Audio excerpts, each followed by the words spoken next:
textbook hits the desk like a judge's gavel. Brad Whitman stands in the doorway of the library, backlit by fluorescent hallway lights, his Letterman jacket still smelling faintly of grass and sweat from practice. "We need to discuss my C-, Miss Donovan, and we're going to do it right now." Claire Donovan doesn't flinch. Her hands remain flat on the desk, fingers spread like she's steadying herself against an invisible current. 3 weeks into her first teaching job, and she already recognizes the tone, the entitlement. She takes a slow breath. Her eyes flick to the exit behind him, then to the window overlooking the parking lot, then to the clock. 4:17 p.m. The after-school rush has emptied out. Office hours are Tuesdays and Thursdays 3 to 4. You can schedule an appointment through the online portal. Brad steps inside. The door swings shut behind him with a soft pneumatic hiss. "I'm here now, unless you have somewhere more important to be." His smile doesn't reach his eyes. "See, the thing is, Miss Donovan, I've got a college scout coming to my game Friday. Full ride depends on keeping my GPA above 3.5, and your little essay assignment just tanked my average." Claire stands. The movement is deliberate, controlled. She positions herself so her back is to the wall. Her shoes are cross-trainers, not ballet flats.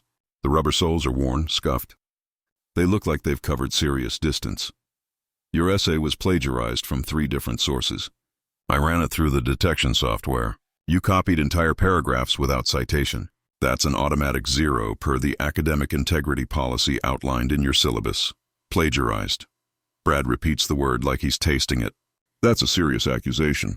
You got proof?" "I have the report with highlighted matches and a breakdown showing this is the 4th time you've copied content this semester. I also have the School Policy Manual Section 7.3, which states that academic dishonesty can result in course failure and disciplinary review.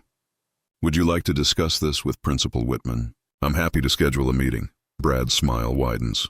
"My dad is Principal Whitman, and yeah, let's talk to him. I'm sure he'd love to hear how his newest hire is harassing the varsity quarterback over a misunderstanding." He leans against the desk. "See, here's what I think happened. You're new. You don't understand how things work here. Sometimes teachers make mistakes with the software. False positives.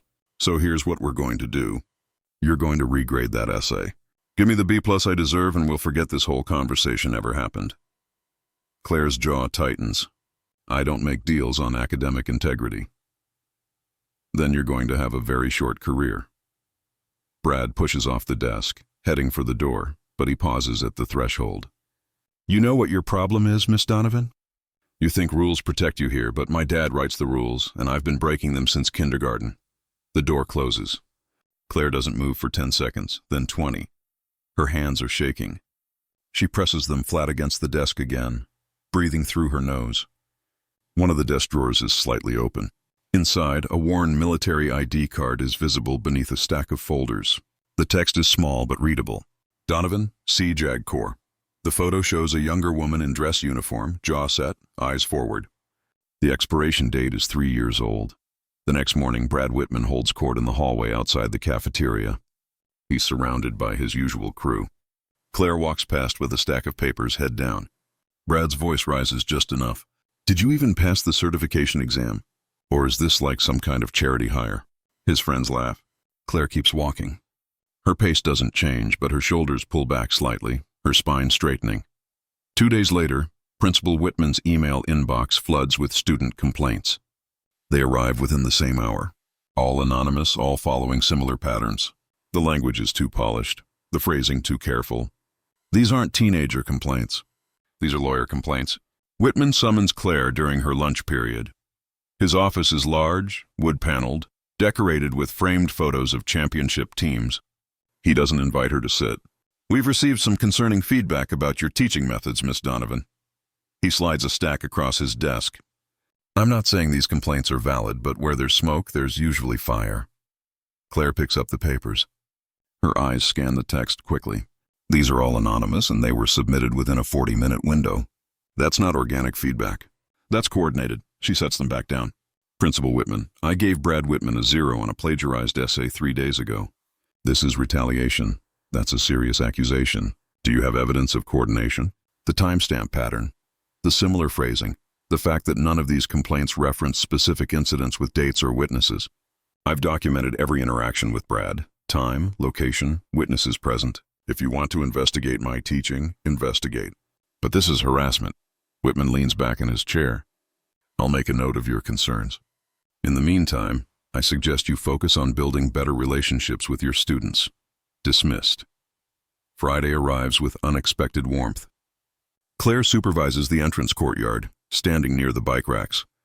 Brad and his friends emerge from the cafeteria carrying trays. They move toward a picnic table near Claire's position. Brad's holding a cup of coffee. He's laughing at something, gesturing broadly. The gesture continues into his friend's back. The friend stumbles. The coffee flies. It lands directly on Claire's laptop bag. Coffee soaks through the fabric, dripping onto her papers, her planner, her folders. Brad's friends erupt in apologies that sound like scripts. One of them is filming. Claire bends down slowly. She picks up the soggy papers one by one. Brad crouches down next to her. Here, let me get that. His hand brushes hers. She pulls back like she's been shocked. Don't touch my things. Her voice is quiet, controlled, but there's something underneath it now, something coiled. Brad holds up his hands. Just trying to help, geez. They leave. The military ID that was tucked inside one of the folders is now visible on the ground, face up. Judge Advocate General's Corps. That night, Claire sits in her small apartment. Most of the papers are ruined. She opens her laptop. It boots up, struggling. The coffee soaked through the bag. She saves everything to an external drive methodically, file by file. Then she opens a blank document and types a detailed account of the incident. Date, time, witnesses, photographic evidence. She saves it in a folder labeled Documentation. There are already 14 other files inside. Monday morning brings a new escalation. Claire arrives at 7 a.m. to find her classroom unlocked. Inside, nothing is obviously disturbed, but when she walks to her desk, she notices the papers she'd left in neat stacks are now shuffled. Folders opened. Desk drawers pulled out and pushed back slightly wrong. Then she sees it. The bulletin board behind her desk. Someone has taken a marker, red and thick, and written across her posted classroom rules. Real teachers earn respect. Claire photographs it. Then she erases it. She doesn't report it. The camera in the hallway should have caught whoever entered, but when she checks with the security guard during her prep period, he shakes his head. System was down last night. Maintenance rebooted the server around 6:30 a.m. Lost about 8 hours of footage. By Wednesday, the tension has become visible. Students whisper when Claire walks past. The teacher's lounge goes quiet when she enters. Jessica Park, the guidance counselor, pulls Claire aside. Whatever's happening with you and the Whitman kid, be careful. His dad protects him, always has. Teachers who push back don't usually last long here, so I'm supposed to just let him cheat. Let him harass me? I'm saying pick your battles. Document everything, but don't expect the system to save you. I've seen this before. 3 years ago, a math teacher gave Brad's older brother a failing grade. The brother graduated anyway. The teacher didn't. Resigned over Christmas break. That afternoon, Brad corners Claire outside her classroom. The hallway is empty. Final bell rang 5 minutes ago. Brad leans against the lockers, blocking her path. My dad runs this school, Miss Donovan. You'll be gone by midterm. Just quit now. Save yourself the embarrassment. Find another district somewhere they don't check references too carefully. His smile is all teeth. Because after this, nobody's going to want to hire you. Claire doesn't step back. Doesn't break eye contact. Midterm is 6 weeks away. Plenty of time. Her own smile doesn't touch her eyes. And I'm not going anywhere. Brad pushes off the lockers, moving past her close enough that his shoulder almost brushes hers. We'll see. He walks away, whistling. Claire waits until his footsteps fade. Then she pulls out her phone, opens the voice memo app, and stops the recording she'd started before leaving her classroom. She saves it to her cloud storage. File number 19. The following Monday, Claire walks to her car after a late afternoon meeting. The faculty parking lot is nearly empty. She reaches her car and freezes. The driver's side is scratched, not randomly, deliberately. Someone took a key or screwdriver and dragged it across the paint in slow, purposeful lines. The word carved into the metal is simple: quit. The letters are 6 inches tall. Claire photographs the damage from multiple angles. Then she walks to the security office. The guard pulls up the parking lot camera feed. Minutes pass, then he shakes his head. Camera malfunctioned this morning. Got about 20 minutes of nothing but static. Started working again around noon. He looks genuinely apologetic. I can file a report, but without footage, there's not much we can do. You want to call the police? Claire considers. Not yet. Just document the camera failure in your log. I want a record that this happened. That evening, Claire sits in her car for a long time before starting the engine. The scratch is visible in her peripheral vision. Her hands grip the steering wheel tighter than necessary. A flash of memory, unbidden. A different parking lot. A different confrontation. Dress uniform. Hearing room. Voices raised. Someone saying she was overreacting. Someone saying she had an agenda. Inside her apartment, she pulls out a worn notebook from her desk drawer. The pages are filled with handwriting in different colored inks. Dates, times, incidents, witness names, documentation. She adds today's entry, careful and precise. Then she flips back through previous pages. The pattern is clear. Escalation. Each incident slightly worse than the last. The next day unfolds with surreal normalcy. Classes proceed. But during passing period, Brad appears at her classroom door. Doesn't enter, just stands there looking in. When she glances up, he's smiling. The message is clear. I can show up whenever I want. You can't stop me. Third period. Claire is walking to the copy room when Brad rounds the corner too fast. They collide, or almost collide. He bumps her shoulder hard enough to knock the binder from her hands. Papers explode across the hallway floor. Brad makes a show of looking surprised. Oh, wow. My bad, Miss Donovan. He bends down, gathers a few papers, hands them back, leans in close. Careful. Accidents happen here all the time. Wouldn't want you to get hurt. Claire's hand moves just an inch. Just a reflex. Her palm comes up. Her elbow bends. Her weight shifts to her back leg. A defensive stance, trained response. Then she catches herself, stops, drops her hand, forces her body to relax. Brad is already straightened, already walking away. But his friend, trailing behind, glances back. He saw it, the movement, the readiness. Claire collects the rest of her papers. Her footwork was wrong. Too obvious. Too revealing. That afternoon, Claire brings printed documentation to Principal Whitman's office. She sets the folder on his desk. Your son is harassing me. This is a timeline of incidents over the past 2 weeks. Dates, witnesses, photographic evidence, property damage, verbal threats. Whitman doesn't open the folder. He swivels his monitor so she can see the screen. Before we discuss that, I want to show you something. He clicks through files. Claire's personnel record appears. Military background. Another click. A flagged document. Discharge status. Under investigation. Administrative separation for conduct unbecoming. Insubordination. Failure to follow chain of command. Claire's blood goes cold. That's not accurate. My discharge was honorable. I have the paperwork. According to this, there was an ongoing investigation when you separated. Something about making unsubstantiated allegations against a superior officer, causing disruption, refusing to drop a complaint that was deemed without merit. Whitman leans back. Now, I'm not saying this is necessarily relevant, but it does establish a pattern, doesn't it? A history of conflict with authority figures. Claire's hands grip the armrest. He buried my investigation. That's how this works. She's staring at Whitman's desk now, at the academy ring sitting next to his coffee mug. Naval Academy, class of '96. She looks up at his face, really looks at him.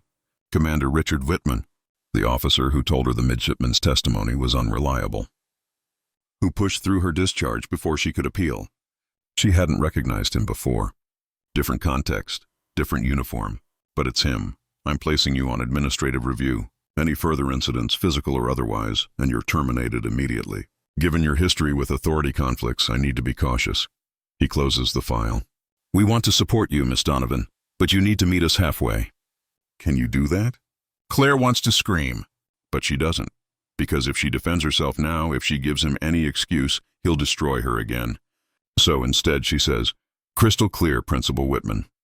Outside his office, Brad is leaning against the wall. When Claire emerges, he doesn't say anything, just smiles, holds up his phone.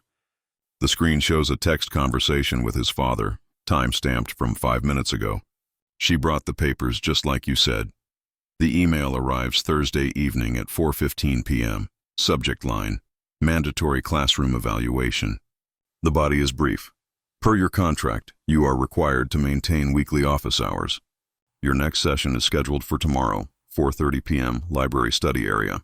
Principal Whitman will conduct a surprise evaluation. Claire reads it twice. Send at 4:15. The evaluation is tomorrow. 15 minutes notice for what should be a week-long advance warning. This isn't protocol. This is a setup. She takes a screenshot, saves it to her documentation folder. File number 23. Then she packs her grading bag with deliberate care. Laptop, folders, pens, and her phone, fully charged audio recording app already queued. 30 p.m. arrives with heavy silence. The building has emptied. The library sits at the far end of the main hallway. Claire walks toward it with measured steps. Her phone is in her jacket pocket, recording app activated. Brad is already there, sitting at one of the study tables, backpack beside him, phone in hand. He looks up when she enters. Miss Donovan, right on time. Claire stops just inside the doorway, scans the space. No Principal Whitman, no evaluator, just Brad. Where's your father? Oh, he got held up. District meeting ran late, but he said we should get started without him. Brad gestures to the chair across from him. Come on, sit. Let's talk about my education. Claire doesn't move toward the table. She stays near the door. The library has 2 exits. The main entrance behind her. The emergency exit near the reference section 40 feet away. Office hours are for academic questions. Do you have a specific assignment you need help with? I have lots of questions. Brad stands, moving around the table toward her.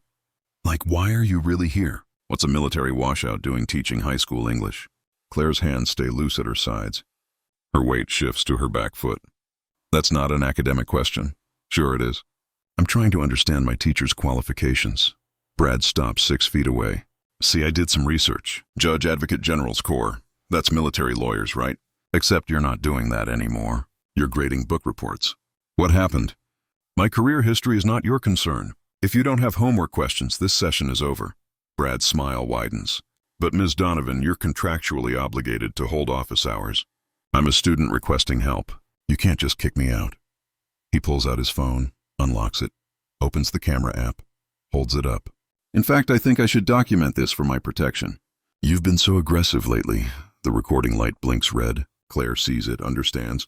He's building a narrative, provoking her on camera, trying to capture the moment she loses control.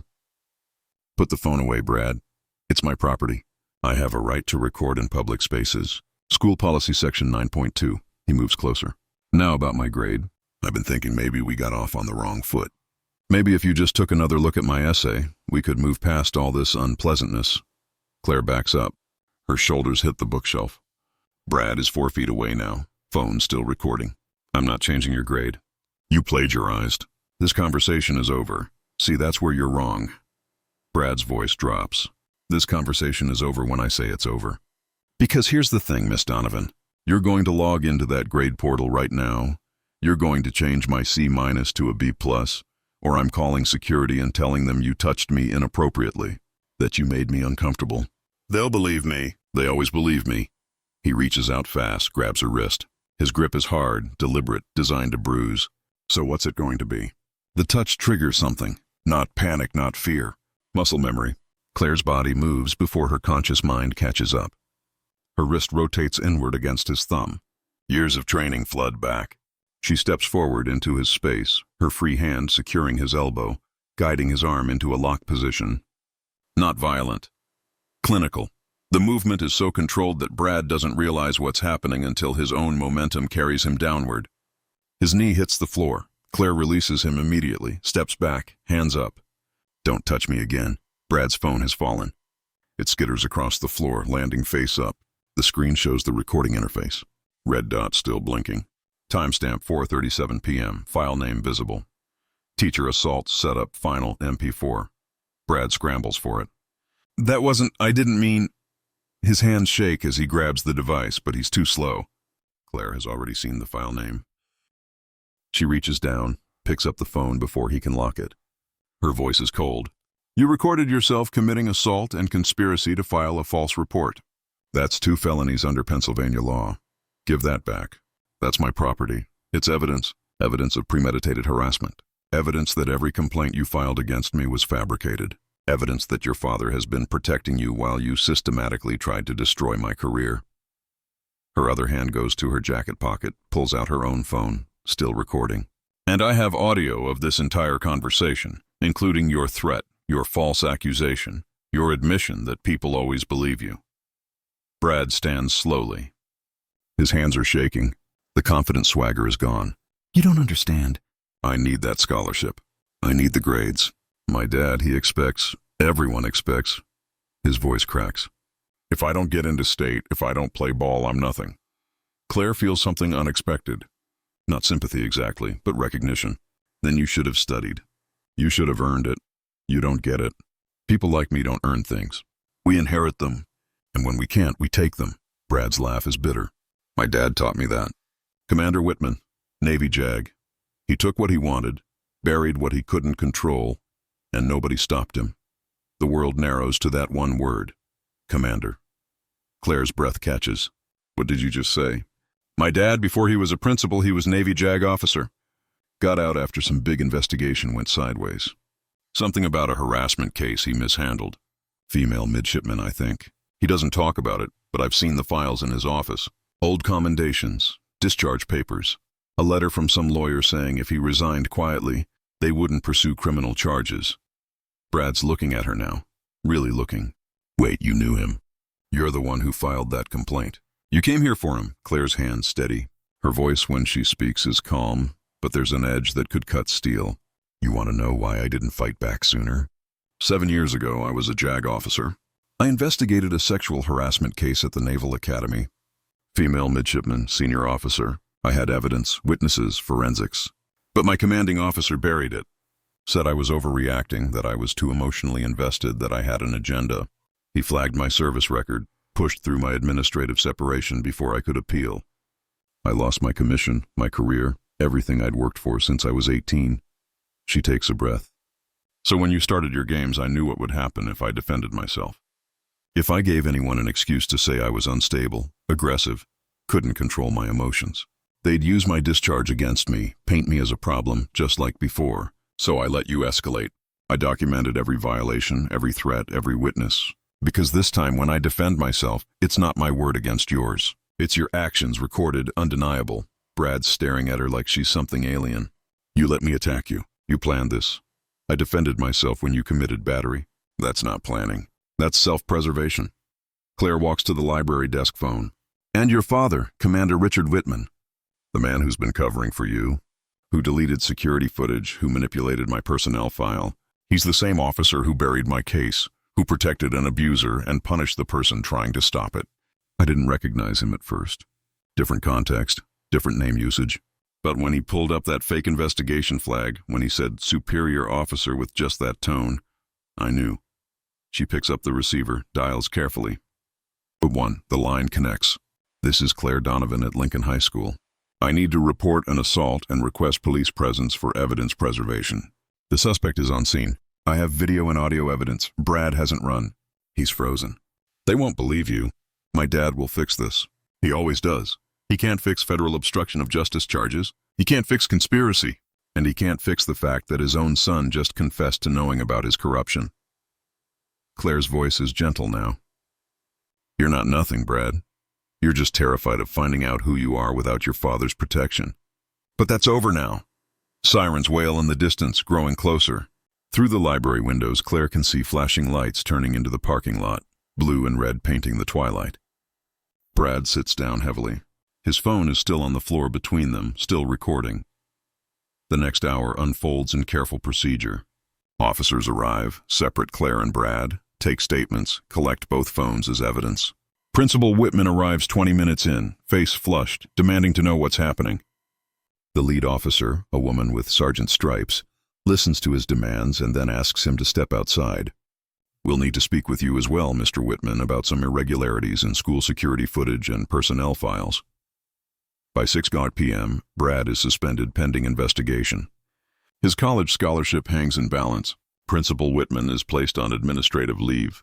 The district superintendent arrives to take possession of Whitman's office files. By 7 p.m., Claire sits in her car in the now empty parking lot and allows herself to shake. The investigation moves faster than anyone expected. Brad's phone yields months of group chat messages. Him and his friends coordinating the harassment, discussing strategies, joking about which teachers were easiest to break. Principal Whitman's office computer reveals deleted emails, security footage he'd personally erased, a pattern of complaint suppression going back 5 years. Other students come forward, other teachers. The dam breaks.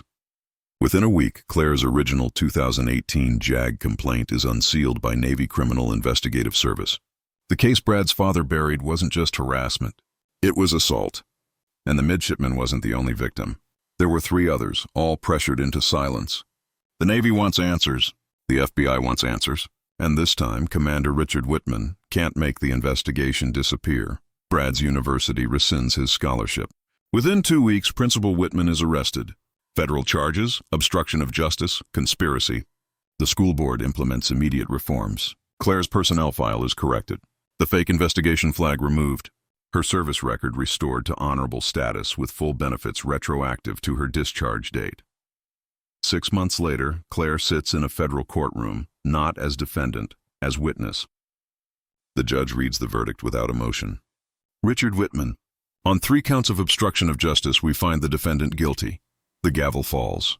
Whitman is led away in handcuffs. Outside the courthouse, Jessica Park waits. You did it. We did it. You testified when it mattered. Claire accepts the folder Jessica hands her. Inside, an official offer. District Title IX Compliance Officer position. Full-time. Authority to investigate complaints. Authority to implement systemic change. You don't have to decide now, Jessica says. Claire takes the folder, turns it over in her hands. Yes, I do. She opens it, reads the job description. Then she looks up. I accept. Her new office is small, shared space in the administrative wing. She moves in over winter break, hangs her JAG graduation photo on the shelf where everyone can see it. No more hiding, no more shame. The nameplate on her door reads, C. Donovan, Title IX Compliance Officer, in simple black letters. The first Monday back, her computer chimes. New email.